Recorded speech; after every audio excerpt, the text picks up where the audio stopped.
Tetapi kita di sistem sediakan sebetulnya di sisi instansi untuk meriset lagi. Cuma nanti berarti tenaga non-ASN-nya harus kontak langsung ke instansi untuk melakukan riset.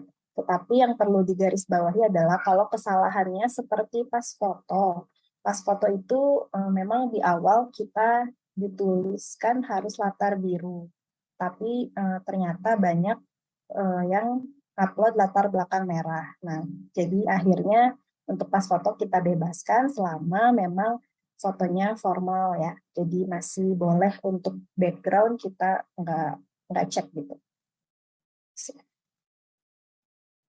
Oke, sip Mbak Indana. Berarti kalau sudah resume itu sebenarnya sudah tidak bisa diperbaiki ya sebenarnya. Ya, Tapi bisa ya itu tadi lewat admin, tapi harus dari awal lagi. Nah, itu kan oke, berarti nanti adminnya bersedia atau tidak ya di instansi, dan mungkin nanti dilihat dulu kesalahannya. Ataupun tanpa harus meriset, bisa dibantu mengupdate data dari sisi admin. Tapi memang tidak semua data bisa diupdate oleh adminnya. Ada data-data pribadi, seperti misalnya tempat tinggal, gelar, kayak gitu ya. Itu kan isiannya oleh tenaga non-ASN-nya sendiri. Nah, kalau seperti itu salah, dan memang diakomodir oleh instansi untuk diperbaiki, maka nanti instansi harus melakukan riset terlebih dahulu, baru nanti bisa membuat akun lagi dari awal. jika memang kesalahannya terkait tempat tanggal lahir, nama dan segala macam, itu yang punya wewenang adalah admin instansi ya untuk meriset ya. Jadi tidak ke BKN pusat. Lalu juga kemarin nih banyak yang tanya pas foto harus latar biru, ternyata banyak yang merah. Jadi akhirnya dari kita bebaskan, mau latar biru boleh, latar merah boleh, selama itu foto formal dan sopan. Seperti itu ya Mbak Inana berarti ya? Ya, betul Mas Al. Seperti itu ya kawan-kawan, Sobat BKN. Kalau untuk yang sudah upload latar biru, jangan khawatir, jadi bisa, kok bisa dibolehkan. Lalu kedua nih, ada pertanyaan juga nih Mbak Indana. Nih, jadi ada tenaga non-ASN sudah menyerahkan data-data yang diperlukan dalam pendataan ASN. Tapi sampai saat ini belum bisa melakukan pembuatan akun pendataan ASN dengan alasan belum didaftarkan oleh admin. Nah, itu bagaimana ya solusinya? Silakan, Mbak Ida. Ya, baik. Jadi ini agak berbeda ya dengan kalau kita biasa seleksi CASN. Kalau itu kan memang dari awal yang melakukan pendaftaran adalah pesertanya gitu ya, calon. Nah, kalau non-ASN, pendataan non-ASN ini pintu gerbang masuknya itu harus dari instansi dulu yang melakukan pendataan. Jadi mereka nanti menginput data dari mulai NIK, nama, dan seterusnya gitu ya. Kalau sudah terdata, masuk ke listing instansi tersebut, baru nanti tenaga non-ASN-nya bisa membuat akun. Jadi selama instansinya belum mendata NIK tersebut, kita kuncinya by NIK ya. Kalau NIK-nya belum ada, belum didata oleh instansi, maka tidak bisa melakukan pembuatan akun. Berarti kalau motifnya seperti itu di aplikasi, harus kontak instansinya gitu. Kenapa saya belum didata? Oke, berarti itu data awalnya adalah NIK, benar ya Mbak Indana? NIK itu akan didaftarkan oleh admin instansi. Nah, berarti untuk begini solusinya berarti harus ke admin instansi masing-masing ya. Ya, Berarti harus takutnya ada kendala juga gitu di instansi ketika melakukan pendataan, seperti ketika dikonekkan ke data Dukcapil gitu ya, tidak sesuai, entah itu misalnya antara NIK dengan nama atau dengan tanggal lahirnya tidak sesuai, atau misalnya ada NIK-nya ditemukan tapi tidak aktif dan lain-lain. Jadi kadang memang harus diperbaiki dulu ke Dukcapil, makanya perlu dikonfirmasi lagi gitu ke instansi, atau malah memang belum memenuhi syarat sesuai SMM-PAN itu untuk dilakukan pendataan, makanya tidak diinputkan oleh instansi. dari tenaga non-ASN sendiri harus bertanya juga ke administrasi mengapa belum didaftarkan. mungkin juga tadi yang tidak sesuai dengan SNM-PAN, atau bisa juga ke Disdukcapil mungkin ada perbedaan seperti itu yang Mbak Indana. Betul ya. Itu ada pertanyaan lagi, apalagi nih Mbak Meta? Oke, pertanyaan selanjutnya nih, Mbak Indah. Katanya nih, saya mulai bekerja bulan Juni tahun 2021 dan SK saya dibuat 1 Juli 2021. Sampai sekarang saya masih aktif bekerja. Apakah bisa untuk syarat pemetaan P3K yang saat ini sedang didata? Itu katanya Mbak Indah. Gimana tuh jawabannya tuh? Baik, jadi perlu diingat pendataan non-ASN ini hanya sekedar mendata saja sebanyak apakah tenaga non-ASN di instansi gitu ya, karena kami di Menpan dan BKN tidak punya datanya nih selama ini. Kita mau mengambil kebijakan ke depan tidak tahu kondisinya seberapa banyak sih sebetulnya tenaga non-ASN yang ada gitu, di instansi. Nah, kemudian tadi persyaratan siswa SNM-PAN harus memiliki minimal 1 tahun masa kerja pada 31 Desember 2021. Berarti kalau SK-nya atau mulai bekerjanya hanya 1 Juni, misalnya tadi ya 1 Juni atau 1 Juli 2021, maka belum memenuhi persyaratan minimal 1 tahun masa kerja per 31 Desember 2021. Nah, kalau seperti itu, walaupun masih aktif sampai sekarang, berarti tidak bisa dilakukan pendataan dulu. Tetapi jangan khawatir, nanti kalau misalnya kita membuka seleksi P3K atau CASN gitu ya, selama memenuhi syarat lowongan, nanti ketika seleksi dibuka itu tetap bisa mendaftar. Jadi untuk sampai saat ini belum ada kaitannya dengan seleksi CASN yang akan datang. Terima kasih Mbak Indah, jawabannya berarti tuh Sobat PKN jangan khawatir ya, belum ikut dalam pendataan non AS ini ya, karena belum tentu juga ini juga dipakai untuk seleksi datanya ya Mbak ya. Nanti dilihat kelanjutannya seperti apa ya Sobat BKN ya. Nah, kemudian untuk syarat-syarat itu kan sudah ada di SK-PAN, bos boleh dilihat dari situ apakah sudah mencukupi 1 tahun gitu ya. Oke, pertanyaan selanjutnya apa nih Mas Aul? Baik, Mbak Meta.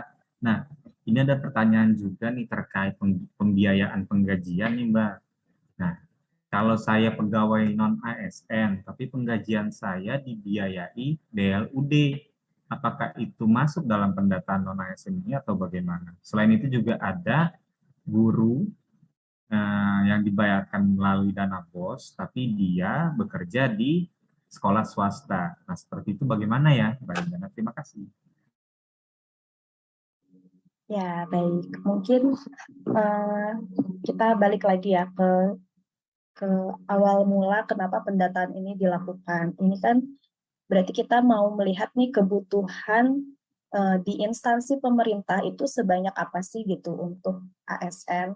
Nah, kan berarti ketika mereka membuka peluang untuk tenaga non-ASN, berarti ada formasi yang kosong atau tidak terisikan, tapi kebutuhannya ada. Nah, oleh karena itu, kalau misalnya sudah ditempatkan di swasta, otomatis diperlukannya di swasta, bukan di instansi pemerintah. Maka tidak didata. Tuh. Jadi sekali lagi yang didata hanya yang bekerja pada instansi pemerintah. Kemudian untuk pembayaran sesuai SMM-PAN di situ tertera pembayaran dengan APBD atau APBN ya, dan belanja pegawai. Nah, kalau ada yang tenaga non-ASN tapi dibayarkan dengan BLU atau BLUD, saat ini memang belum didata. Alasannya sama sebetulnya. Kalau kita ini maunya mencari atau mendata tenaga non-ASN di instansi yang statusnya itu sebetulnya belum jelas. Kalau BLU, BLUD itu statusnya sudah jelas, ada aturannya sendiri terkait itu. Jadi nanti ketika honorer atau tenaga non-ASN dihapuskan, ke depannya mereka tetap bisa melakukan pembiayaan mandiri kalau BLU, BLUD, makanya tidak didata dulu. Nah, beda halnya dengan misalnya guru gitu ya, yang cuma dibayarkan 300.000, 200.000. Nah, itu kan kita mau tahu nih kondisinya di lapangan itu seperti apa, karena mereka itu dibiayai APBD, tetapi kenapa tidak sesuai gitu ya dengan yang seharusnya gitu kan. Kalau di aturan gaji P3K atau PNS kan sudah jelas ya gajinya berapa. Nah, itulah yang mau kita potret sebetulnya, tenaga non-ASN yang belum jelas ada aturannya seperti itu. Untuk yang BLU sendiri itu tidak didata karena untuk pegawai BLU yang dibayarkan dengan uang anggaran dari BLU atau BLUD itu adalah sudah ada peraturan terkaitnya, peraturan sendiri yang berarti tidak masuk ke dalam pendataan non ASN. Selain itu juga untuk guru yang didanai oleh dana BOS di perguruan di sekolah swasta itu tidak masuk ke dalam juga karena yang dicari adalah kebutuhan instansi pemerintah. Seperti itu ya berarti yang Mbak Indana ya. Kita rangkum. Oke deh. Setelah itu ada pertanyaan apa lagi nih? Mbak Meta mungkin? Jadi ada lagi nih, lebih ke teknis juga ya kan, banyak yang teknis ini pertanyaannya nih Mbak Indana nih.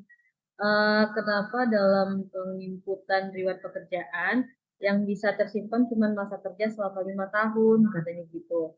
Sedangkan masa kerja lebih dari 10 tahun. Yang bisa diinput itu hanya 5 tahun, itu kenapa katanya gitu. Dan banyak juga nih sobat-sobat BKN ini yang inputnya hanya 1 tahun riwayat kerja. Nah, itu banyak juga itu yang telepon ke BKN ya, tanya juga di media sosial. Karena dia lupa untuk upload yang tahun-tahun sebelumnya, gitu. Namun dia sudah melakukan submit atau resume. Nah, itu gimana itu, Mbak Indah? Ya, baik. Jadi kenapa cuma 5 tahun? Itu memang alasannya sebetulnya kita pengen capture semua kalau bisa ya masa kerja. Tapi kan di setiap masa kerja itu kita perlu bukti SK, bukti pembayaran. Nah, 5 tahun aja tuh kadang mereka udah hilang gitu datanya.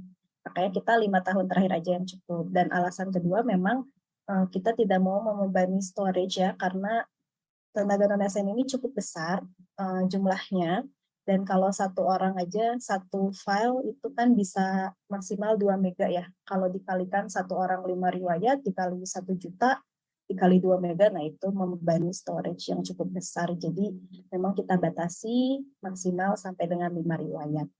Kemudian kalau yang tadi kelupaan baru 1 riwayat, nah itu sama sih ya dengan yang pertanyaan awal tadi. Kalau instansinya bersedia melengkapi atau melakukan riset, itu bisa nanti kalau riset berarti tenaga non ASN-nya bisa membuat akun lagi dari awal dan seterusnya. Tapi kalau instansi bersedia melengkapi riwayatnya dengan mungkin tenaga non ASN-nya sudah membawa bukti-buktinya gitu ya, jadi udah diserahkan ke instansi, tinggal input, itu juga bisa. Kalau sekali lagi kalau memang instansinya bersedia. Tuh, kalau secara sistem dimungkinkan sebetulnya. Oke, berarti jawabannya itu masih bisa dilakukan perbaikan ya Mbak ya. Misalkan admin instansinya bersedia untuk melakukan Mbak ya. Silakan Sobat BKN hubungin tuh admin instansinya, cari tahu ya kan. Minta tolong sama admin instansinya masih bisa diperbaiki atau tidak gitu ya. Kemudian ada lagi nih pertanyaan Mas Aul, gimana? Ini ada juga nih pertanyaan nih Mbak Indah terkait sistemnya. Jadi mereka sudah menyelesaikan resume, mereka sudah log out, tapi mereka lupa cetak kartu informasi akun pendataan tenaga non ASN. Nah itu mekanisme untuk mencetaknya gimana ya? Karena ternyata mereka nggak bisa. Kalau pencetakan akun dan pencetakan bukti pendataan itu bisa dilakukan lagi, jadi tinggal login lagi sebetulnya selama sudah resum ya. Jadi kalau belum resum memang belum keluar lagi tombolnya. Kalau sudah resum, nanti akan muncul lagi di halaman resum tersebut, di bagian bawah ada tombol cetak kartu informasi akun dan cetak bukti pendataan tenaga non-ASN 2022. Ya, jadi sebenarnya mereka bisa login kembali ya. Harusnya login kembali dan cetak kembali itu seharusnya bisa ya.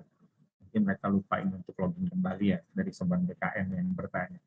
Lalu ada lagi terakhir nih, bukan terakhir sih, ada satu pertanyaan lagi nih. Apa yang akan dilakukan BKN setelah pendataan sampai dengan tanggal 30 September ini kan selesai. Nah, setelah itu apa yang akan dilakukan oleh BKN? Baik, jadi kalau dari timeline di SMMPAN memang berakhir di 30 September ya, 2022. Jadi, tapi setelah didiskusikan ada timeline tambahan, jadi di 30 September itu kita sebut dengan prafinalisasi. Jadi setelah 30 September nanti akan dilakukan uji publik. Uji publik ini kita akan tampilkan hasil dari pendataan ini, di setiap instansi wajib mengumumkan. Nah, nanti selama kurang lebih 10 hari, masyarakat bisa melihat nih gitu, apakah ada yang tenaga non-ASN yang harusnya didata tapi nggak masuk, atau sebaliknya ya, yang harusnya belum memenuhi syarat tetapi ternyata masuk. Nah, itulah uji publik gunanya seperti itu. Jadi untuk melihat bagaimana respon dari masyarakat. Nah, kalau misalnya ada yang terlewat atau malah justru harusnya tidak didata, tapi malah didata, berarti nanti instansi harus bersurat lagi ke BKN untuk dibukakan kembali untuk pendataan ulang gitu ya. Jadi nanti setelah dibukakan akan bisa didata dari awal lagi. Baik itu mau menghapus bagi yang tidak memenuhi persyaratan ataupun untuk mendata yang terlewat tadi gitu. Nah, itu kurang lebih akan dilaksanakan sampai dengan 31 Oktober. Jadi finalisasi akhirnya nanti ada di 31 Oktober. Oke, baik, seperti itu ya. Nah, jadi mungkin ada pertanyaan lagi dari Mbak Meta. Gimana Mbak Meta? Iya nih, terakhir ya nih Mbak Indana nih. Sebenarnya kita masih banyak, cuman yang ini yang sudah kita rangkum pertanyaan terbanyak di media sosial kita. Nah, uh, dari sekian banyak pertanyaan itu kan itu teknis semua ya, bagaimana sobat-sobat BKN ini melakukan upload di portal BKN itu seperti apa. Nah, menurut Mbak Indana nih gimana tips dan triknya untuk sobat-sobat BKN agar mereka tuh tidak salah lagi dalam penguploadan, karena ini kan untuk kelanjutannya mungkin nextnya teman-teman ada yang nanti mau ikut seleksi. Nah, sama sebenarnya portal yang diisikan itu kan seperti itu juga.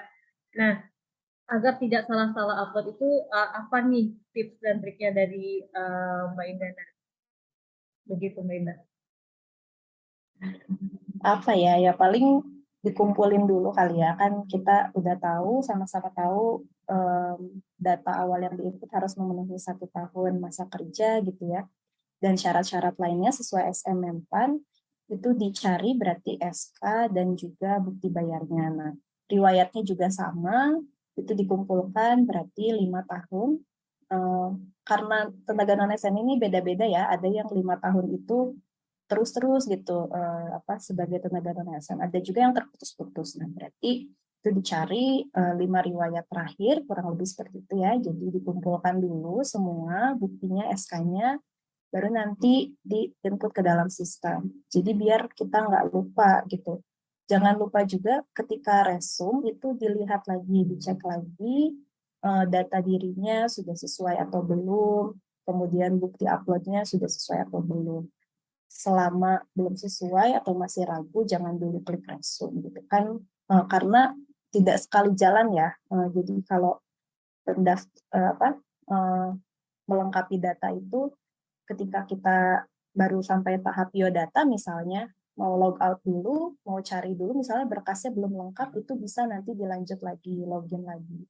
Jadi nggak harus sekali jalan sampai resume gitu. Kalau keburu-buru biasanya malah kelewat. Dan juga yang foto tadi, ada juga tuh foto yang salah, malah ngupload KTP, harusnya pas foto.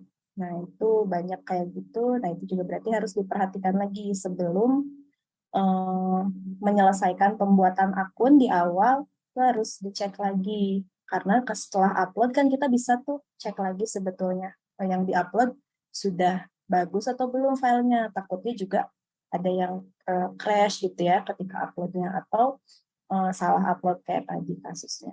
Nah, jadi karena pas foto dan KTP ini nggak bisa diganti lagi setelah pembuatan akun, itu harus hati-hati di awal juga. Itu sih mungkin. Dan good luck. Ingat ini pendataan aja, jadi kita juga sebetulnya nggak terlalu verifikasi dokumen kayak foto gitu ya. Jadi memang berdoa aja, mungkin nanti semoga kebijakan ke depannya bisa lebih baik untuk semua. Iya, jadi seperti itu ya sobat-sobat BKN, gimana tips dan triknya dari Mbak Indana nih agar kita tidak salah-salah lagi dalam mengupload data di portal BKN tentang data BKN. Itu Mas Aulia. Iya. Saya Maaf, tapi ini ada satu lagi pertanyaan yang menurut saya bagus nih ditanyakan oleh siapa tadi namanya? Ada di YouTube kita yang sedang kita live ini. Ada satu lagi, mohon maaf nih Mbak Indana. Mau tanya, yang diinput 5 riwayat terakhir itu dari tahun 2017 sampai 2021 atau sebenarnya dari 2018 sampai saat ini sedang bekerja, karena dari BKD itu ada yang menyampaikan dari 2022. Mohon penjelasannya Mbak Indana, bagaimana? Ya, betul ya. Jadi kita nggak batasi sih sebetulnya. Jadi boleh 5 tahun itu sampai M-nya 2021 atau juga 2022. Tapi baiknya memang yang 2022 itu diinputkan ke dalam sistem sebagai bukti bahwa yang bersangkutan memang masih aktif sebagai tenaga non ASN hingga sampai saat ini.